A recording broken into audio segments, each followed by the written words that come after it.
again. I got it as tight as it'll go. There, you're laced up. Oh, that sure don't look like an 18.5-inch waist to me. Get out of here. You're not supposed to walk in. We're indecent. It's just my sister. I think Priscilla Swanson's got you beat in the smallest waist department now. Don't listen to him.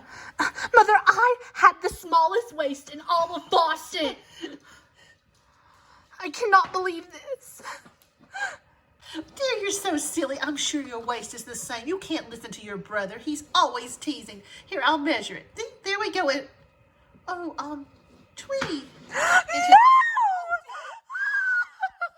I wouldn't give to have a 20-inch waist. Oh, I can't believe you're crying over it, too. But you've been out here in the country. That was a while back, and you've been out here in the country, and you've been eating this fattening food. It's not like the culinary delights and the very healthy food we have in Boston. They cook with lard and all sorts of stuff here. I'm gonna go cry. What's she crying about? Oh, my sister's hopelessly fat. Gotta go. Can I come in? No, I'm not dressed and I'm hideous. You're not hideous. Let me in. Here, put your wrap on. I'm letting him in. What is going on? You thinking you're gonna think I'm hideous? My waist used to be the smallest waist in Boston. I used to be 18.5 inches, but now my waist is 20 inches. You're crying over 2 inches? I could have even measured wrong. You don't know it doesn't matter, dear. Why, when I was your age, my waist was 22 inches, and no, there's no telling what it is right now. I don't even measure.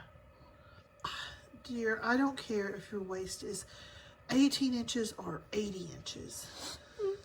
My waist was 80 inches. I'd have a bigger waist than Frank, and he drinks 10 bottles of whiskey a day. You are nothing like Frank.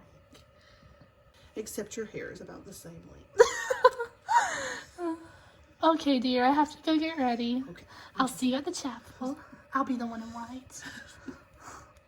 You know, Frank, I got offered $100 to do this. How'd you get in here anyway? I thought they hated you. Well, it's invitation only, but what I did is I just put a gun to the chef's head, but then he got mad about that, so I said, I'll give you 10 free drinks if you just let me in. And he said, okay, Potter, you go on in, and so I sat down.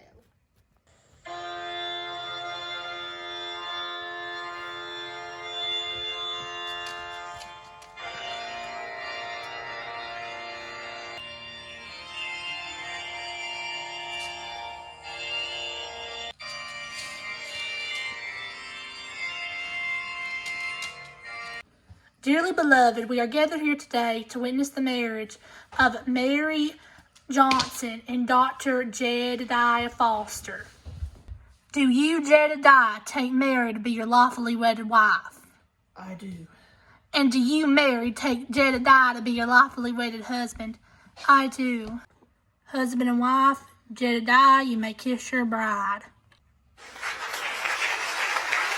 It was a beautiful ceremony, Dr. Foster and Mrs. Foster. Yes, it's such a lovely ceremony. Oh, I hope our Lillian will be as lucky to find someone when someday, maybe, I hope. But it was a lovely ceremony. Oh, Ma. Oh. Thank you so much, Mr. and Mrs. Smith, Lillian. Yes, thank you. I'm so happy. Oh, I'm so happy. I've got a new son. One that won't be in the saloon every weekend like my other son. Congratulations, Mr. and Mrs. Foster. Oh, mother, sister, and new brother, allow me to introduce someone to you. This is the beautiful Miss Trixie Smith, the very accomplished musician that's new in town that I told you about. Well, hello there. Oh, it's such nice to meet you. Oh, I don't think we've ever met a lady that Preston has found worthy enough to meet his family. So you must be very special indeed, dear. Yes, Preston, I wish you all the best. Oh, now, wait a minute. you said your name is Smith, so are you related to the preacher's family? Oh no, I'm new here. Oh, you're new. Oh. So now you play the piano. Oh, Mother, we gotta go. We're really busy. We have some more people I need to talk to. Let's go, Trixie. Come on. Oh, I'm afraid your mother's gonna be very disappointed. Why? Because Trixie, he didn't just meet her walking through town. You know, he said he met a saloon girl on the piano. You know? Well, what if it's another girl that he met on the piano, and this is a different one that he just met walking through town? I wouldn't put anything past your brother. Maybe you're right. Well, Dr. Foster and Mrs. Foster, congratulations from the general store. Yes, congratulations. Thank you very much. Dr. Foster and Mrs. Foster. Dr. Foster, you know, if your wedding night gets boring, you can always come to my saloon. It's a once-in-a-lifetime show. You might even get to go to the back. No, Frank. But, so you're just a one-woman kind of man? Boring? Yeah, that's me, Frank. Well, I'm gonna go get business elsewhere. Enjoy your boring night. You know, nurse, if you ever get bored, I could always use a new saloon girl. These are our VIP costumes. Frank, this is really insulting, and I think you need to leave. Yeah, Frank, please leave. It's our wedding, and you're kind of starting to ruin it. Fine then. Boring old couple. No Leave, spice. Frank. Get out of here. Oh, goodbye, darling. I wish you all the best of luck. Oh, goodbye, doctor. Goodbye, Mom. Well, I'll be on my way to Boston. I'll come to visit every once in a while. Keep an eye on Preston, darlings. Make sure he doesn't get into any trouble. He wants to stay here and open that bank of his. Okay, Mother. Goodbye.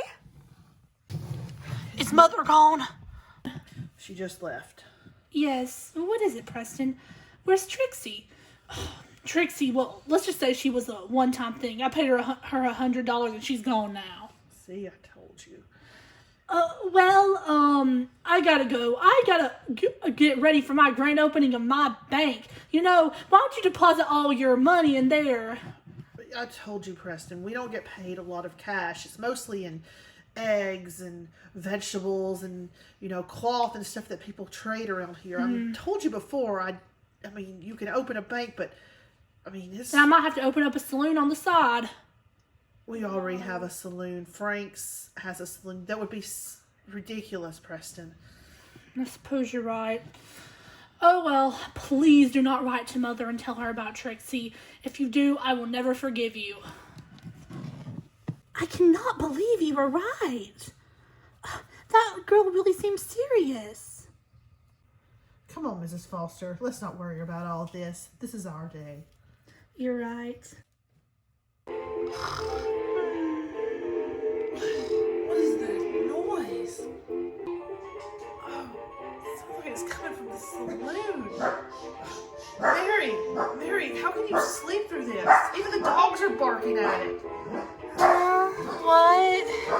Well, he did say it was his grand show tonight. Don't wake up the whole town. No one can sleep in this. I'm going over there and telling him to hold it down. No, stay here with me. Okay. All right, everything's set up in the back. Frank, you know, I really thought you'd go for me tonight. I'm going for everybody, but we got 5 minutes. Come on, Sue-Ann. Frank! What? Frank, I don't want to be on this piano anymore. I don't want to. Why don't I get to sing or dance? I'm tired of the piano. We're on budget cuts. You get the worst outfit, you get the worst job. Why can't Sue-Ann do piano? Because Sue-Ann only got one arm and she's busy. We only got a couple seconds, Sue-Ann. Get in position. Start it up, Betsy. Okay, Frank.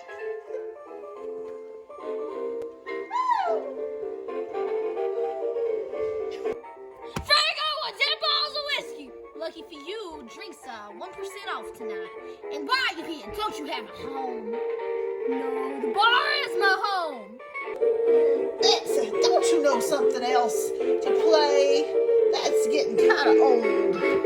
Well, Frank, I mean, I know this one song, but somebody has to sing it with me. Well, hey, Trixie can sing it. You play it, Trixie will sing it. That's what we'll do.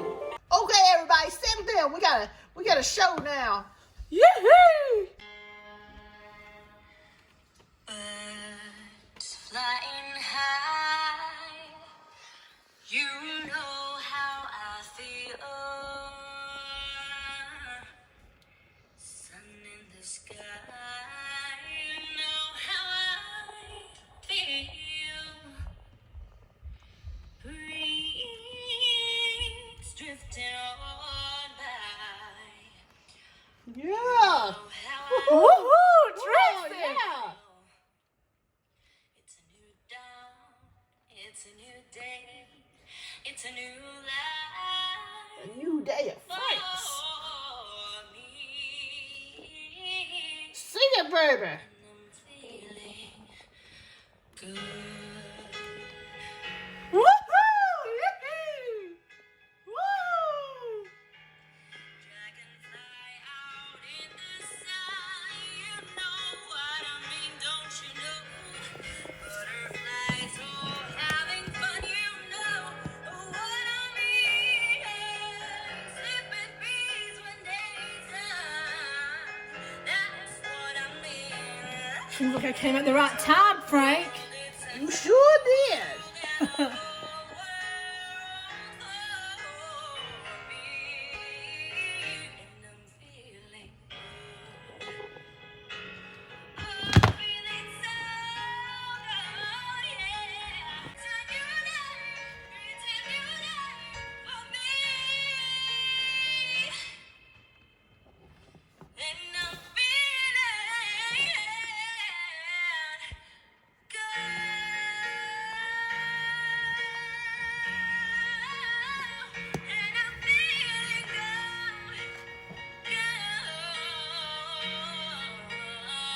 Wow.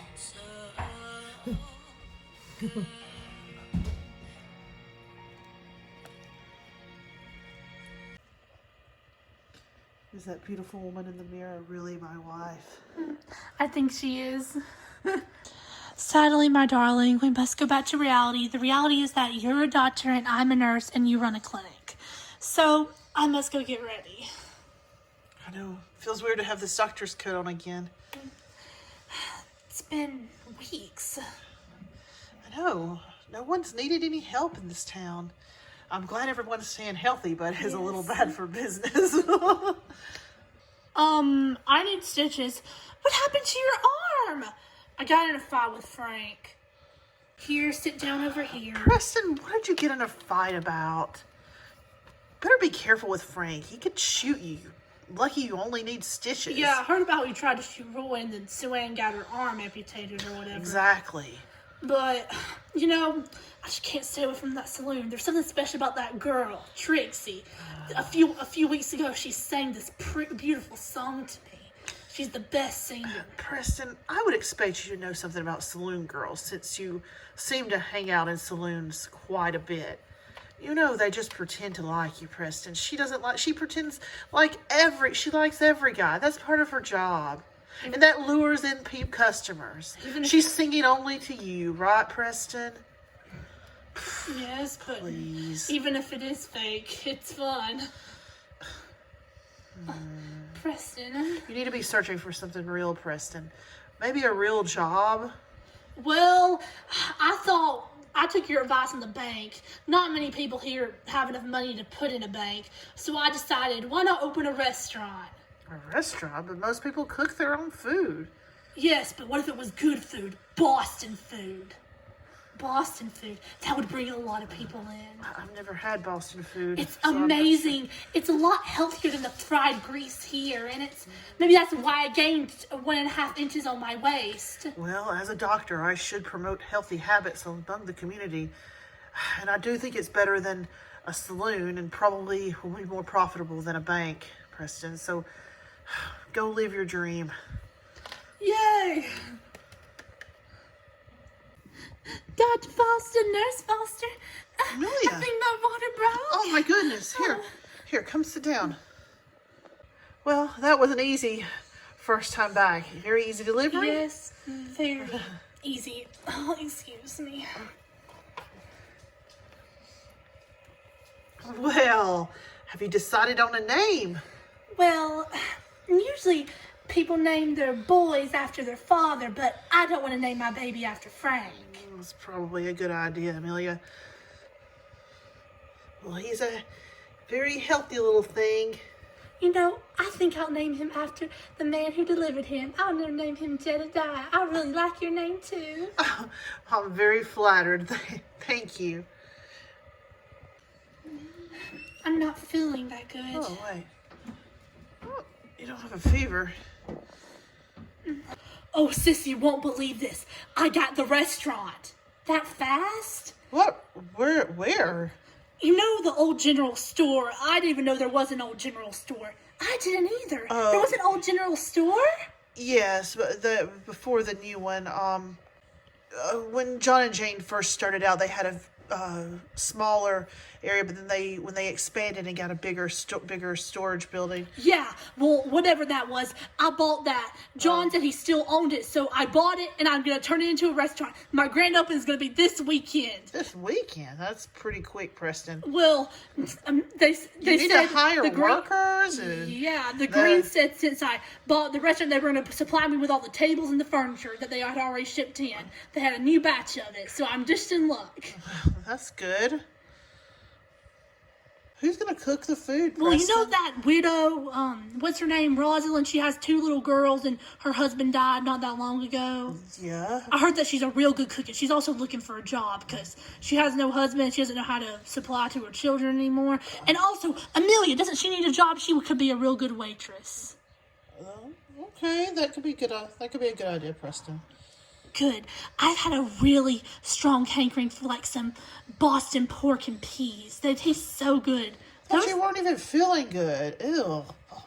Pork and peas. Those aren't even that good. Don't listen to her. Pork and peas are awful. And you never liked pork and peas. I don't know. Well, Preston, I have to say that was some mighty fine dining. Mighty pleased with that food. Oh, yes. Oh, it was so delicious. I ate so much, and it was just delicious. And if that's what Boston food tastes like, then maybe if I didn't have a life here already, I'd move to Boston just for the food. Well, have a nice night, Mr. and Mrs. Green. I'm glad you enjoyed the restaurant. Oh, we did. Thank you. Good night. Okay, tell me again why you were so dressed up to go to Preston's restaurant. Preston's restaurant is a fine establishment, and it's Boston food. Anything Boston requires a fancy dress. We'll see. Sister, doctor, I'm so glad you can make it. Amelia, take them to a table. Right this way, Doctor and Mrs. Foster. I have to confess, Mary, I've never been in a restaurant. Never been in a restaurant? I grew up in a small country town. We don't have restaurants. People cook their own food. Would you like to know the specials? Specials? Oh, okay. So our specials tonight are codfish with baby cherry tomatoes and mashed potatoes, all served over a nice brown gravy. And we also have shrimp souffle, but they're stuffed shrimp. It's stuffed with all the kind of stuffed things that you can imagine. Cheese, but it's healthy cheese. And then we also have... never eat shrimp. We also have pork and peas. Pork and peas, please. Make that 2. Coming right up. Would you both like a glass of wine? We have red and white. Wine? I'll just take some tea. Okay, and what about for you? I'll take a glass of wine. Oh, Mary, you know wine's not good for you. That could destroy your liver. Stop being my doctor and be my husband. Listen, I haven't had a glass of wine since I've left Boston. Oh, Mary, this place is too fancy for my taste. Too fancy? This is just the basic food we eat in Boston. This isn't even fancy for Boston. I don't know how well I would fit in Boston, Mary. You have to visit sometime. My mother wants us to go visit. We need to visit sometime soon. Oh, and just to think, darling, you've never been to a real ball. I've been to the hoedown. A hoedown isn't a real ball. And I even had to convince you to go to the hoedown. your pork and peas and your pork and peas. Oh, and here's your side of applesauce that you ordered. Applesauce? Pork and peas? I mean, I know this is unusual Boston food, but I think this is unusual even for Boston. I don't know. Normally we don't eat applesauce with pork and peas, but it just sounded good today. Mary, do you think you could be going to have a baby? The cravings, the sickness? I could. Oh. $150? What kind of restaurant is this if I have to pay $150? That's not very expensive, Frank. And I have to make money. I'm in business too. You're a businessman. You should understand this. You bought Yeah, but I don't understand how to pay $150. You bought the food and now you pay for it, Frank. I'm not That's how paying it for works. anything. Hey now, fellas. This isn't brotherly love. Why don't you just pay Preston since you bought food in his restaurant, and be a gentleman, Frank. I'm not no gentleman. I don't go to church on Sundays. Oh! Pa! Oh no! Dr. Foster, what's wrong with him? Reverend. Well, just something hurt on you. My chest is very tight. What's wrong with him? I think he's having a heart attack. Oh no! Come on.